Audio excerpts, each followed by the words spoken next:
Заврши реконструкцијата на мостот кај Башино село во Велес. Пуштена е во употреба за лесни и товарни возила. Носивоста ќе биде иста како до сега, до 40 тони тежина. Според експертите, со добро одржување тој ќе може да се користи и повеќе од предвидените 10 години.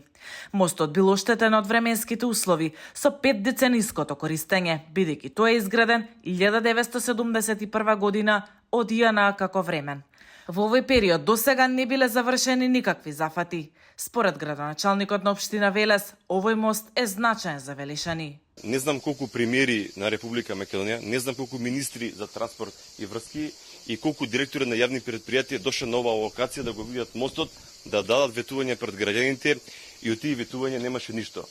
Пред 6 месеци по добивањето на извештајот од градежен факултет и аларматната состојба што ја имавме на мостот, градежниот факултет направи техничко решение, јавното предпријатие со поддршка на Министерството и владата обезбеди финансиски средства, се избра фирма.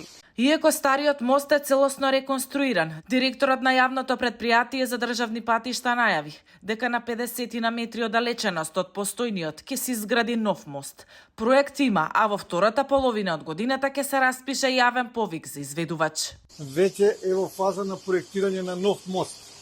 Новиот мост веќе при крај проектирањето и се надеваме дека втората половина на оваа година ќе го објавиме тендерот за градба на новиот мост и можам да ви кажам дека ќе биде мост со технологија која што досега не е правена во Република Македонија, барем кој што кажуваат професорите.